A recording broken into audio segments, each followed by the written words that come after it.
got happy and I give less than a fuck. Love me or hate me, I'ma show enough, rip shit up. It's Mr. Nothing, nice on a mic stand. Mic in the left and the zest in my right hand. I took a puff, had enough now, hold up. If that was Indo, niggas getting rolled up. Yo. What's going on, folks? This is Acid Roots. So I'm going to talk to you guys about Royce the 5'9's 2020 and most recent album, The Allegory.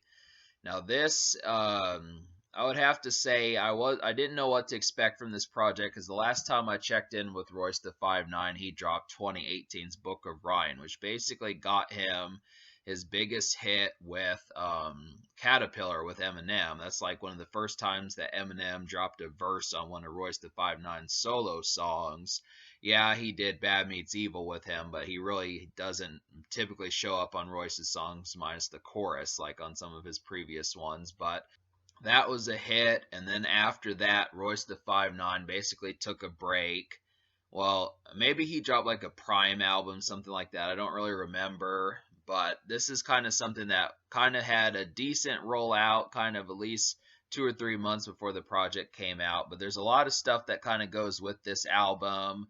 There's a number of like Shady Records artists on here. You got Benny the Butcher, Conway the Machine, King Crooked, if he was still with Shady at the time, West Side Gun, some of those type people, typical Shady Records signees that were around that time. But the problem that I have with this Royce the 5'9 album is that a lot of these topics that he talks about are pretty comparatively uninteresting, which is disappointing, because I look at this album and the thing about it is to me, he's at his most comfortable lyrically. I feel like Royce the 5'9 is probably not going to get too much better lyrically, and if the music was actually interesting, this would be one of the most beneficial things that he could do. I kind of feel like it's similar to like Ludacris on his Theater of the Mind album, where Ludacris was quite comfortable and was really a pro at like his songwriting tactic, but the problem with it was the stuff he was talking about it in the production. And that's kind of what happens with the Allegory.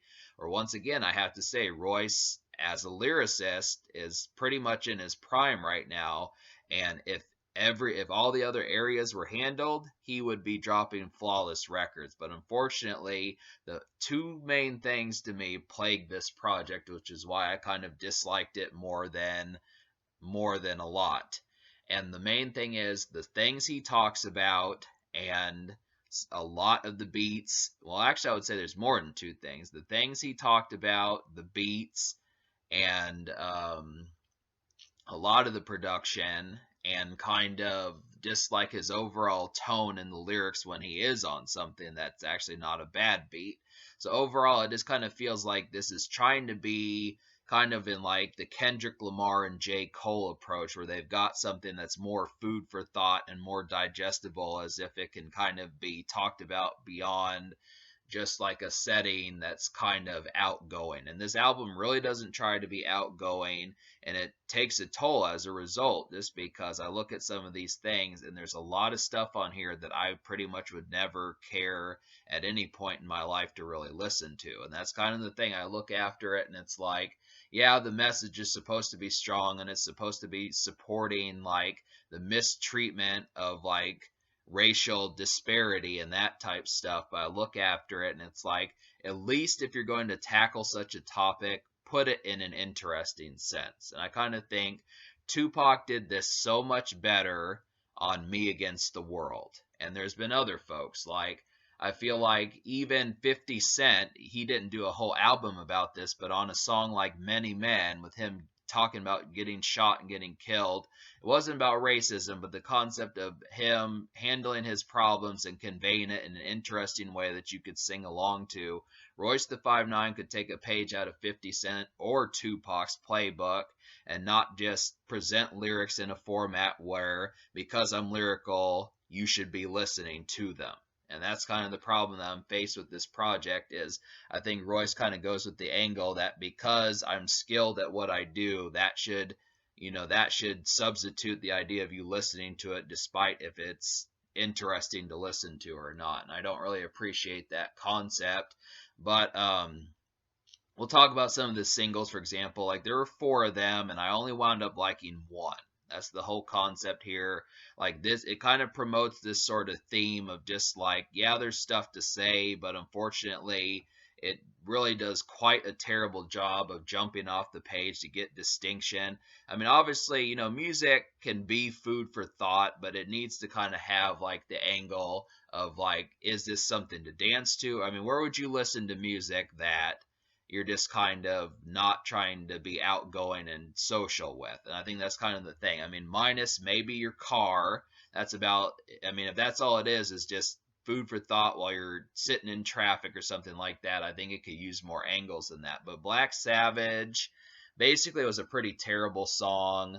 Not, I mean, I'll explain why. I mean, really, I couldn't get into the production. I feel like a lot of these just had like this kind of awkward kind of East Coast kind of feel to them and just not a very attractive way. I mean, it's just like if you were to get some standard East Coast rapper and then try to make like an attempt at a single but just do a terrible job with it, that's basically what you get with Black Savage. It doesn't have any interesting loop or any interesting sort of production that makes it kind of something that you can bop to and have like a decent time to. There's no any sort of ambience or flair to it in terms of like catchiness. The song is just not catchy whatsoever, and I didn't really care to listen to the lyricists on here, even despite how good they might have been, because I simply was so put off by the the amalgamation of the song. The next single is Overcomer with West Side Gun, and pretty much instantly I hated this song just because I mean this felt like really like I mean the sample is just terrible. I don't know what some guy moaning in like some choir like recital. It felt really kind of awkward and not very attractive at all to listen to. It's nothing I would ever think a person should rap over, most definitely. So that's another skip for me. I Don't Age came off to me as like a Empire State of Mind wannabe. It kind of had that similar approach, just not in a very interesting way. This is where I talk about where Royce kind of could spruce up some of the things he's talking about. I mean, he talks about rap music and the state of rap music in a lot of angles. But I think he kind of needs more things to talk about, more so than just label problems with artists and getting gypped out of money and like bad, bad like A&Rs and that type stuff. I feel like it's not really interesting if you're not this far into music. And I just kind of feel like some of that stuff, it's kind of like Jackal Goldkick also reviewed this album and he talked about a song Tricked, and it's like, well, Tricked would be interesting if he didn't spend a significant portion of the song talking about getting tricked with things that most people who probably bought this album cannot really relate to. So it's just kind of, I mean, I feel like the overt kind of subject of like talking about like some of the ins and outs of music, I mean, it's fine to do that, but I just think, it doesn't have too much capture or something. Yeah, so I Don't Age was more preachy than I would have wanted, and it didn't have like a lot of interesting sticks about like his character. I mean, I feel like Royce is kind of more preachy, like saying, "Oh, I don't mess with this, and this is kind of what I'm dissatisfied with," more so than kind of conveying some stuff like maybe that's on his mind. And a lot of times, Royce the 5'9", I hate to say it, but he's kind of mindless. I know money is a main grace for him, but just having some extra things. Now that he's sober, he's kind of like Eminem. He's been sober for like 10, 9, 8 years, more than 8 years, something like that. And I kind of feel like Royce maybe needs something apart from women to kind of occupy his mind, because he doesn't seem like a gamer. I don't know what television he watches, and there's just not a lot of topics. One problem I've had with rap sometimes is if they don't really convey the interest they have, if the only thing they really have to talk about is money and women, it eventually gets tiresome. And I look at some of this stuff, I feel like that's one thing I like about internet rap now, is it's not frowned upon to talk about something like Snapchat or TikTok or a PlayStation or something. And I feel like some of these things, because Royce is kind of a Gen X, so he's not quite as YouTube rap and that type stuff, it kind of makes him come off as dull because he does not have as much things that he conveys. And Eminem has this problem too. Like, I appreciate, like, what would be the chances of hearing I mean, Royce the 5'9" does mention a McMuffin, an egg McMuffin on this album, but those type subjects are very few and far between. Royce the 5'9", go to Taco Bell, go to KFC, do some of these type situations, get some interest that kind of convey some stuff to where it's not just I don't mess with this person because of this reason, and you're losing all your money because of this. I mean, it gets tiresome within that context, but one angle that he does do it well is the fourth single, Upside Down. Now, this kind of talks about some of the things that he thinks are backwards and are not really going well. And plus, Benny the Butcher, which is really the only one from the Shady Records camp, the new Shady Records camp, that I feel like does well. I really like the beat. This probably has the best beat on the album, is Upside Down. I definitely felt like it was outstanding. Really kind of a gloomy, creepy, ominous type beat. I was really surprised by how, like, I mean, Royce the 5'9", to say on a side note, he produced this whole album. No DJ Premier that he normally works with, no other producer like Swiss Beats or any of those dudes. He produced the whole thing, and a lot of the time I am quite dissatisfied with what he does, but Upside Down was like a real stellar beat. This felt like it could have been an Eminem beat. It's just real dark and slinky, and Royce was just real creepy on the song. Just the way he sounded so menacing on the song, the way he was talking about. This was an example. I mean, I know I just complained about the fact that he's dissatisfied, but at least under certain contexts, doing it too much, when it's on the right song, it works. But doing it too much, there's just too many songs like that. Like, I feel like I Don't Age and Fubu, Tricked, some of these type records are just kind of talking about the general theme of being, I don't know, it's kind of like the problem with Royce the 5'9" is there's a lot of stuff that, like, we don't, like, he's not enjoying, but it comes off as too much of, like, kind of sour. And I think that the concept is, like, Eminem didn't have this problem at the same time when he dropped Music to Be Murdered By, because he actually went to the club and enjoyed himself. Like, songs like One of Those Nights with Ed Sheeran, and like Lock It Up with Anderson .Paak. I mean, some of these songs were lyrical and interesting just because it didn't have like an angle. I think Royce the 5'9" needs a healthier song palette to kind of talk about, not just being preachy, because there's a number of themes on here. It has a religious undertone, it has an undertone about racial disparity, and it has an undertone about making it and being wholesome. And this is a lot of stuff that, if Royce the 5'9" were to come back down to earth and realize that vices are not such a horrible thing, and had a few that could be talked about, like, yeah, I went to KFC, something like that, but then, like, I went to the gym the next day. I mean, it's just kind of relatable in the sense where the lyrics could be more with his sharp lyricism, kind of having some of these moments that are not so much in like this lofty I've got all this money angle. It's just interesting hearing about stories and situations of humdrum and kind of mediocre and kind of mundane topics, which is just not quite seen enough. And I feel like the overall kind of hustler's mentality, which is definitely worn out way out here in 2020, the concept, there needs to be more things to listen to just beyond the stuff as far as saying I'm better than you, which happens a lot.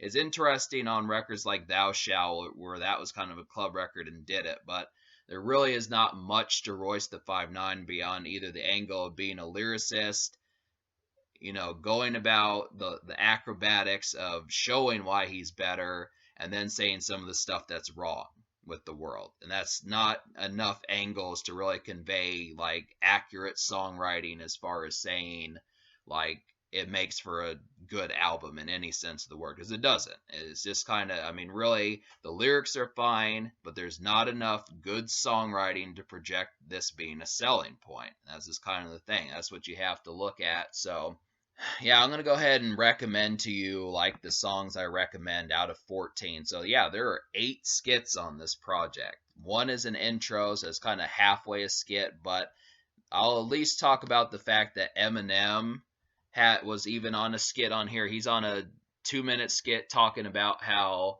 rock music originated from black people stuff. It's fun that I don't have a problem with Eminem being on that skit, but I really felt like he probably could have at least done like a hook for one of these. I know maybe Royce just wanted to convey that he didn't really need Eminem's help this time, but it's always like a real kind of almost cardinal sin when Eminem is not in some way, shape, or form affiliated with Royce the 5'9" stuff. So I felt like maybe he could have just done a hook for like some club song, but I just think it wouldn't have fit the album, and that's kind of the problem. Is really the problem with it is, of course, is trying to say that I really feel like Royce the 5'9" needed to loosen up way more, and he didn't. But we'll talk about some of these. So the three songs are Pendulum, Thou Shall, and Upside Down. So Thou Shall is basically like a really lit club song that really showcases Royce the 5'9" skills and has the ability. I mean, it's not an immediate kind of hit for Royce the 5'9" in terms of production, but I feel like it's kind of a secondary type club song that he really eviscerates, and I wish he would have just left the song for him and not had a guest feature on here, because this was an example of Royce the 5'9" knocking it out of the park. And this is definitely something, if there had been like 7 or 8 more songs like this, I would have appreciated this album way more. The next one is Upside Down, which was a single. This has a real creeping and ominous beat that Royce the 5'9" fits in perfectly with, and his mood is pretty good also. I definitely feel, I know I've complained about like the way he complains about this project, but this is an example of something where he's kind of saying some stuff where it just had the right topic matter this time around. And I feel like that's the situation about that. If it would have been done in this context, like just this one time, this album would have fared a lot better if he would have introduced some new things in that sort of sense. And then the third song I recommend to you is Pendulum, which is basically Royce getting lyrical over a song that is kind of has an interesting loop. It's a real catchy and hypnotic kind of beat almost. If there were more beats like this, I would have said it would have been way more outstanding. But this was an easy song, easy on the ears to listen to. And he actually was kind of showcasing his life a little bit and some of the women that he was interested in, and that sort of stuff. It's just that sort of stuff. And like the ability, I mean, because Eminem knows how to loosen up. I mean, he can be kind of tight knit, but Royce the 5'9" is even more tight knit than Eminem, in case you didn't know. And that's something that really bogs down this project, because I feel like he's trying to keep his character more so than, do some things where it's like, oh, I didn't know that about Royce the 5'9", which those moments are few and far between. So, but yeah, so in terms of the score, and yeah, so basically, I'm going to give this album, because I like 3 songs out of 14, I'm going to give this album a 2 out of 10. I almost want to give it a 2.5, but there's just not enough spark here. I really feel like me liking just 3 songs out of 14 is quite terrible. I mean, I'm not disappointed, because it's not like Royce has like the best track record, but it's kind of like, I look at it, I feel like this was an attempt that could have happened, that could have really been like his breakthrough. It could have been like Tech 9 back in 2015 when he dropped Special Effects, or back in 2011 when he dropped all 6s and 7s. And to me, Tech 9's a bigger star than Royce the 5'9", because he understands the concept of not just trying to cram this down people's throats. And it's like, if you are here for the Library of Congress type feel, yeah, there's a lot of overture, but I will tell you, it is quite the pill to listen to. This is nothing that you can play on a weekend night or getting off work or any sort of recreational type fanfare. To me, this is an album that is not about recreation. And it's kind of like, well, is that what are we creating music nowadays that isn't about recreation? And that's kind of a topic that I don't think should be delved into more. To me, in my opinion, I think music should be about recreation, and a lot of this stuff on here was quite far from that concept. So I give this album a 2 out of 10, and I would have to say the social score I'm going to give a 2 out of 10 because out of 4 singles, I only liked one, and that was just Upside Down. A lot of these, I'd just say it's back to the drawing board. They were like real kind of scratchy, nails on a chalkboard type stuff. And really, the lyrics on top of that, a lot of times weren't interesting to listen to. I will say Royce the 5'9" is skilled, but when it is not interesting, that should not matter. And that's kind of the whole concept. So that's what you have to look at. I mean, Royce the 5'9" has been guilty of this concept for years now, is the whole thing. He even says in this album that he would never do like some Viacom jingle type stuff. And it's like, well, it's not so much that people want that. They want the music to be interesting, because you can take a hardcore rapper approach and do music that, I feel like Royce the 5'9's new sober approach really kind of limits him creatively, because he forgets like this, recreational things to talk about. And that's like an overlaying theme that Royce the 5'9 should remember, is music should be about recreation.